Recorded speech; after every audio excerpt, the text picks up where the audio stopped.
હાલો લાગી ગયા એવા ભાઈ કાઈ પહોંચે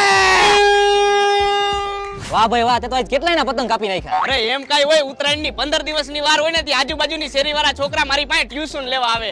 તો ગામમાં તારું મોટું નામ હશે ને ભાઈ? અરે ભાઈ તારા ભાઈનું એવડું નામ હે ને કે ગામમાં બધાય મને પતંગબાજ કહીને બોલાવે. વાહ ભાઈ વાહ. તો તારાથી ગામના છોકરા બધા બીતા હશે ને? અરે જ્યારે હું પતંગ ચગાવતો હોય ને તો છોકરાઓ તો હું એના બાપાએ પતંગ ચગાવવા ઉપર નું આવે. ભાઈ તું આટલા વર્ષથી આ પતંગ ઉડાડેસ તો ટોટલ દે કેટલા પતંગ કાપ્યા? એલા મેં કોઈ દી એનો ટોટલ માર્યો નથી. જેમ માથામાં વાળ ગણાતા નથી ને એમ મેં એટલા પતંગ કાપ્યા ને ઈ કોઈ દી ગણાતા નથી. વર્ષોથી એકની એક પતંગ ઉડાડું આ એકની એક. વાહ ભાઈ વાહ.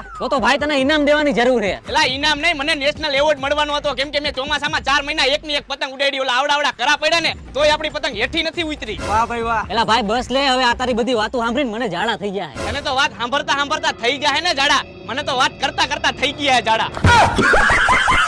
અલે ભાઈ પતંગ પકડ, હું જાતો આવું.